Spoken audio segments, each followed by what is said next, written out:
Hey, I'm Decathlon Gamer. Welcome back to Pro Cycling Manager 2020. It's Career Mode episode 105, 1st of January 2026, and we are back into the World Tour. That means this is the year where I really need to pay close attention to detail. Of course, 3 seasons ago, we saw World Tour, but the expectations were low. We didn't expect we were going to stick around. We expected we were going to struggle a bit, and then we actually ended up just kind of cruising along. So it was a pretty easy, straightforward year. This is going to be a very different year. This is a year where I expect to compete on a regular basis. I expect to do well on our sponsor objectives. For the most part, I haven't seen them yet, so we'll see if there's a couple that are unrealistic. I don't think we're necessarily going to win a Grand Tour this year. If they expect that, that's asking a bit much. But Pavel Rodriguez taking top 5s in any of the Grand Tours, I can see him definitely pulling that off. Maybe squeezing a podium. I don't think we're going to compete for a win. We're not there yet. But this is starting to be a pretty good team. Still need some work on classics. Sprint's still not quite there. Punch is still not quite there. Climb, okay, everything's still not quite there. But it's close. And it's competitive type close. We're not going to get a ton of wins. We got 20 last year on paper. Quite a few of those were on paper. I mean, a good 6 or 7 of those were quick sims. We will get some wins that way again, and we will get some competitive race wins. But we're competing in the World Tour, so we're going to be up against the best week in, week out. And we're not the best. We're just good. Total shakeup of the staff. Complete shakeup of the staff. This is what we have now. So we've got a new legendary doctor, 2 doctors in all, and they're both good. 1 really good scout. I don't have others. I know you can get more scouting done with more, but it's okay. We're fine with 1. But shakeup of the trainers. This is one area where we were saving a bit of money because we've been stretching right to the limit on the budget, and then the staff puts us over budget, so we're losing a bit of money. We only have $317,000 right now. That's not going to go real far. We're going to lose that money realistically. I mean, 30, 42, 51,000 a month in staff.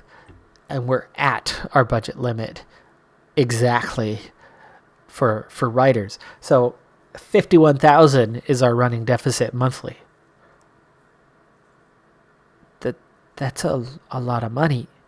That's a lot of money. That's 600,000 over the course of the year. We only have 300,000 in the bank. Good news is I will make at least 300,000 in winnings as the season goes on. So we'll cover it off, but I'm going to need 300,000 in winnings to cover that off. That's a lot of money. That's a whole lot of money. So we're going to have our work cut out for us trying to draw even for the season. But we're on the World Tour. I really needed to have good staff. It's still not the greatest staff, but it's good staff. National or better reputation for all 4 trainers. I have 4 trainers. We have a modern, traditional, and 2 groundbreaking trainers. And you can see we have an international reputation trainer now, which I don't think I've had previously. I don't remember exactly what the staff was that I had a little bit ago, but 15,000 per month. That's expensive. But Galilia has his maximum number of 8 riders to be most effective. If you don't know that, keep it to 8 riders. Keep a trainer to 8 riders. Don't give them more than that unless you literally have no choice. Sometimes it's better to not train your worst guys to keep them at 8 than it is to sacrifice the quality of the training with your most highest potential riders. So my highest potential riders, my best and highest potential riders, those best 8 are all with Galilia. And then Nakano has picked up the remnants, the other 5, the guys who are rated the lowest or have literally the lowest potential. And then 1 modern trainer was enough to get all of those, and 1 traditional trainer was enough to get all of those types. I still have a few unknowns in the team, and we'll take a look at what we have on that right now. So new traders, so relationships are high with all of them. And you can see we still have a handful of question marks. Some of these guys have been with us for years. Mykankis, as a good example, has been a couple of years now. Ginn has been a couple of years now. Moreau, last year was new. Rodriguez was new last year. Still don't know their training styles.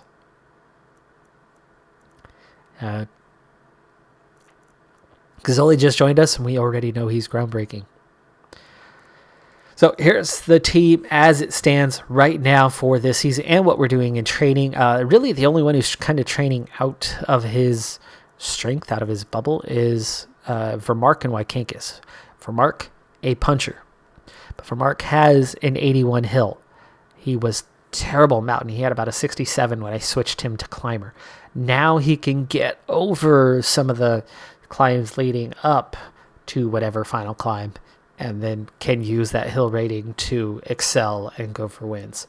But his mountain rating was so bad that his hill rating wasn't helpful for you terribly often. One single short final climb, great. 10 climbs, 6 climbs along the way, he's going to struggle through the, 4th, 5th, 6th climb kind of thing once the pace picks up a little bit.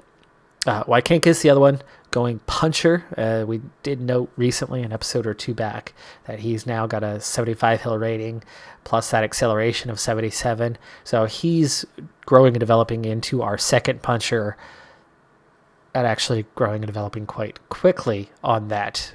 By trade, he was a sprinter, but a 72 sprint with 2 top guys ahead of him. Good lead out rider. Also now somebody capable of being punchy. So gives us another option of having 2 good punchers. Well, really 3. Everybody else is as you would expect with their training style. Classics riders training classics. Time trialists training stage racing. I never just train time trial. I think it's so weird to have that kind of specialty unless you have tons of money to throw around and you can afford to have a couple guys that are just in the team for the occasional team time trial where they can lift the whole team up but be useless the rest of the time just a domestique. I can't afford to have that type of guy. I need riders that can be useful. So Newman, Rekovic is a 71. Mishik Smith, still a 70, though he was, 67, 68 when we signed him a year ago. So he's done well, but he's been at that 70 for a while, so I do expect he's probably going to go up soon. But with those two, and expecting promotion from either both coming relatively soon, we're going to see 72 plus within the team, and the list of 72s is getting shorter as more of those guys are climbed to 73, and even the list of 73 is getting shorter. As late last season, from August till now, we have added 4 more riders out beyond that 73 finally, after we were kind of stuck on that all last season. But after that miracle, that was Rodriguez leveling up full point to 78, and for Mark and Gazzoli both leveling up within the point that they had.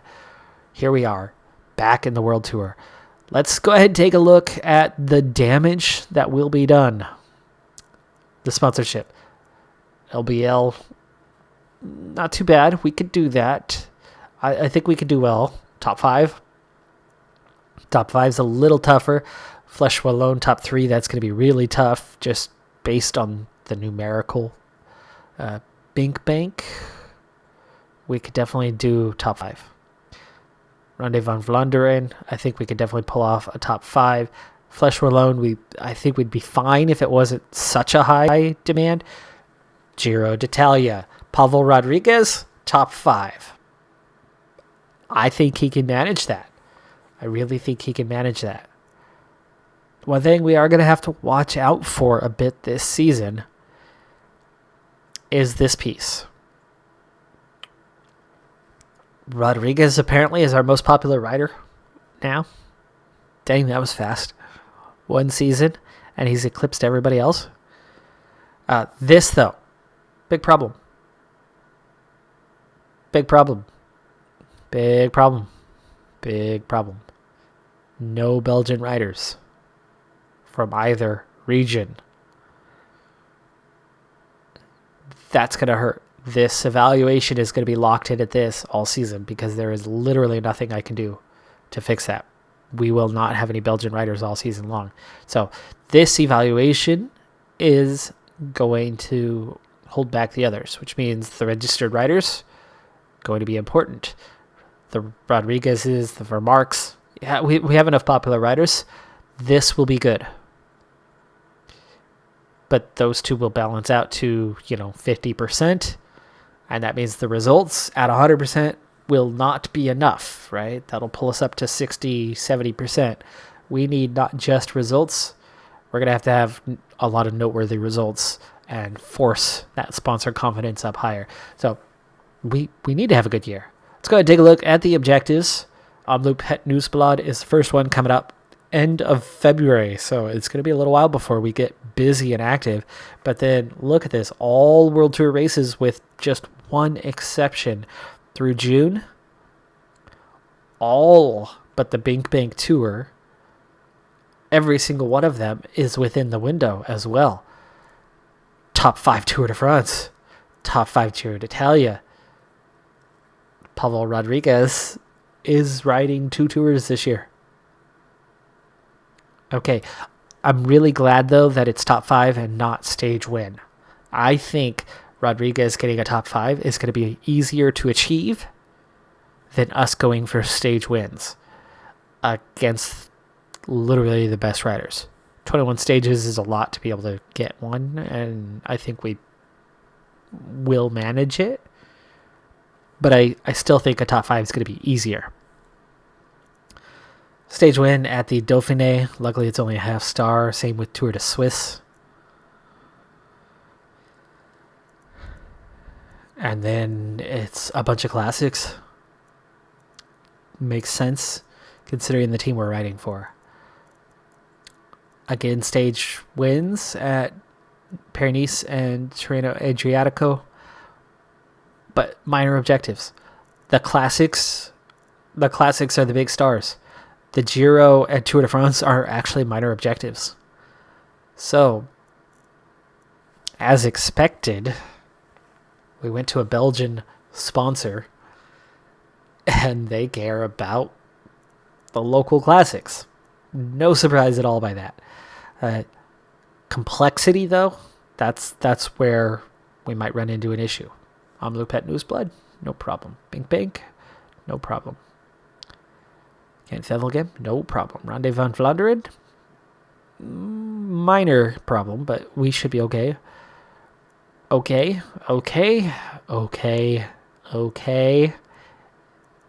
That is fantastic. Those are the kind of classics we can do. It's not Paris-Nice. It's not the ridiculous cobbled races that will destroy non-cobbled riders, isolating us down to just the 2 guys that have cobble ratings but aren't good otherwise. Those 2 guys will be able to pull our sprinters or punchers or climbers through those races, allowing those stronger competitors in those specialty categories to do their thing. If it's a punchy finish, they'll be able to protect Kevin Vermark. They'll be able to protect Wykankis. They'll be able to protect Alves Machado, Monotoglu. You get the point. I think none of those are wins. You have some stage win ones, but all minor objectives. This is fantastic news. I already knew we were going to face a major dilemma with 0 Belgian riders. Guess what we're going to do this season? We're going to scout Belgian riders. The day before the signing period, we'll know if we need to sign any of them. The reason why we'd need to sign them is if we re-sign with Wall Construct. The reason why we wouldn't need to sign them is if we move on to a new sponsor. Let's go ahead and set up our preseason. and then do that long, hard, dirty work of building out the planner for the first couple months of the season. And then I'll see you back for whatever our first race is. I guess we're heading to Australia. We're in Australia, not for the Santos Tour Down Under. That has not come up yet. We're in Australia for the Australian National Championships.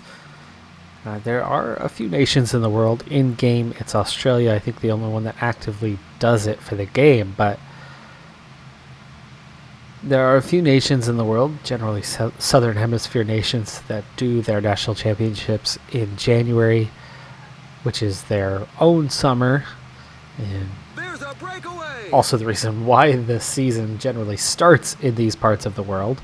We got too many riders trying to go away, so we do not want this many. I'm going to chase this down a little bit. There's only 40 in the Peloton. I don't want 15, 20 riders in the breakaway. I only have 3 riders here, so that makes things a little harder. And even though I believe it's Seb Berwick who won last season, am I right? Was that us? I think it was us. I think it was Berwick. He was on a +5 or something, or +4 that day. This is a little better now. I think we're looking at 5 riders. Yes, 5 riders away. I can handle that. I'm okay with a group of 5.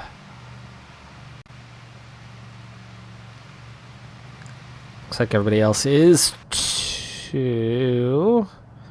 And he sprints away in attack. And then it wasn't okay. Housen.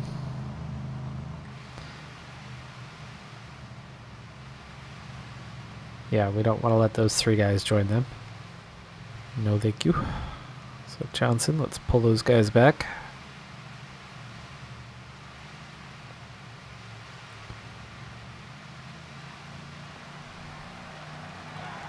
Anyway, even though Berwick won last season, he has got the least amount of sprint capability out of my 3 riders here. Johnson, better climber, more acceleration. Killen, similar climber, much better sprint and acceleration. So Killen is the one we're going to ultimately ride for because of the sprint capability, and it's going to finish, actually it's going to finish on the downhill. Is that still a Killen thing?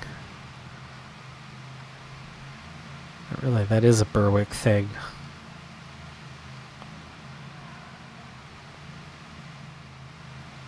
But Berwick can lead that out with his downhill capability. We're still looking at 7 riders away. I was a bigger fan of just 3, but Johnson's going to exhaust himself if I continue chasing. So apparently we're going to have to let this go at 7 and just keep an eye on it. Can't let it go too far out. 2.5 minutes. And holding. 2.5 is good.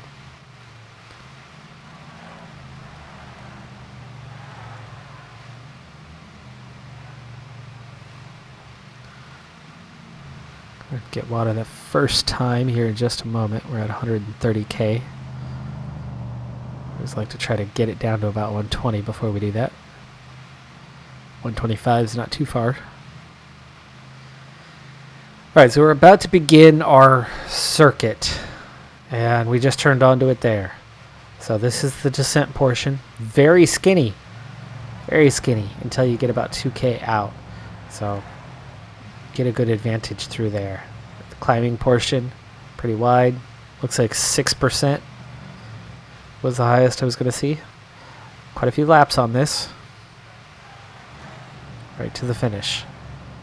Does go slightly uphill again right before the finish. I don't remember if this was the course we were on when we won it last year. It was the first race of the year. And it was a bit of a surprise, and it was definitely down to that +5 race day condition. We're already low on water, and it's still 89k to go. I'm going to have to do this twice. So Johnson, go ahead and get water. Yeah, he's actually already begging for the water. Even though I sent him back to get water ages ago, is he even going to move? I mean, we just did a lap and a half before he even moved to the back of the field, and now it's just 70K to go.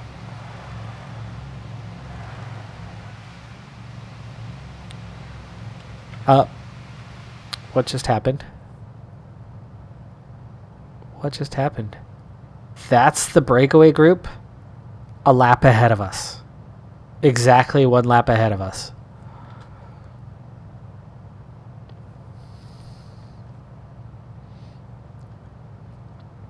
I was looking at it holding at 2.5, and I never looked again. 19.5 minutes. There's no way those guys are going to get caught. Down to 19 minutes. We unlap ourselves.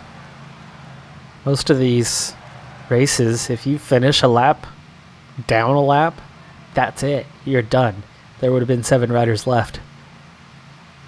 Though we did unlap ourselves before coming back. We're already down inside 15, but this is going to be difficult. I missed that. That stretched out very, very fast. It was holding at 2.5. I unfortunately assumed that it was still at 2.5. Now at 11.5, and we're running out of laps.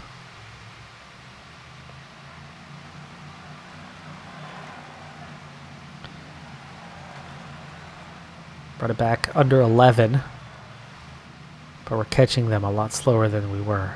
Well, I don't know. That was good. Under 10, 9.5, but only 3 more climbs to go, and we've only cut the lead in half.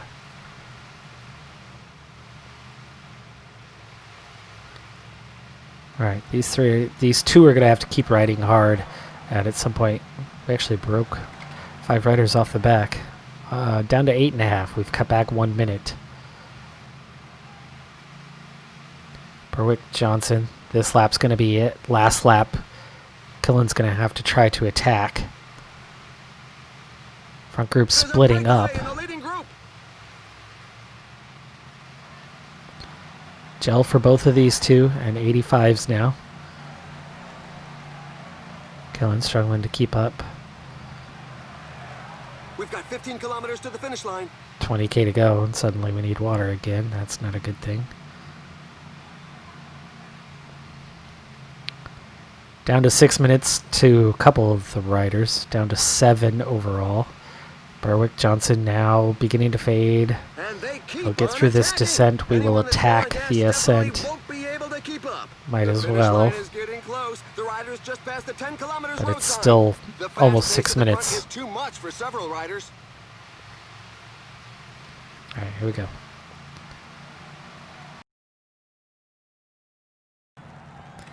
$10K to go. Killen, Ewan's going with him. I'd be happy to have Ewan go with me. I'd be happy to have a couple guys. Caden Groves. Okay, slight separation here. Killen still attacking. Small gap has opened. And we're solo.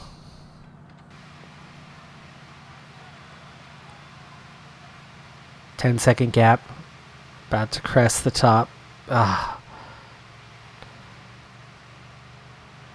lost Berwick and Johnson on the ascent, and now there's 33 riders. 6K to go. We got half a lap back. More than half a lap, because the ascent takes a lot longer than the descent. Fabulous. He got the better of his there you go. There's that breakaway that I was not happy with the size of. 4.6K. And we're not even opening any gap over these guys. We're recovering slightly here. I'd like to attack and get some separation. There is some separation. 3K.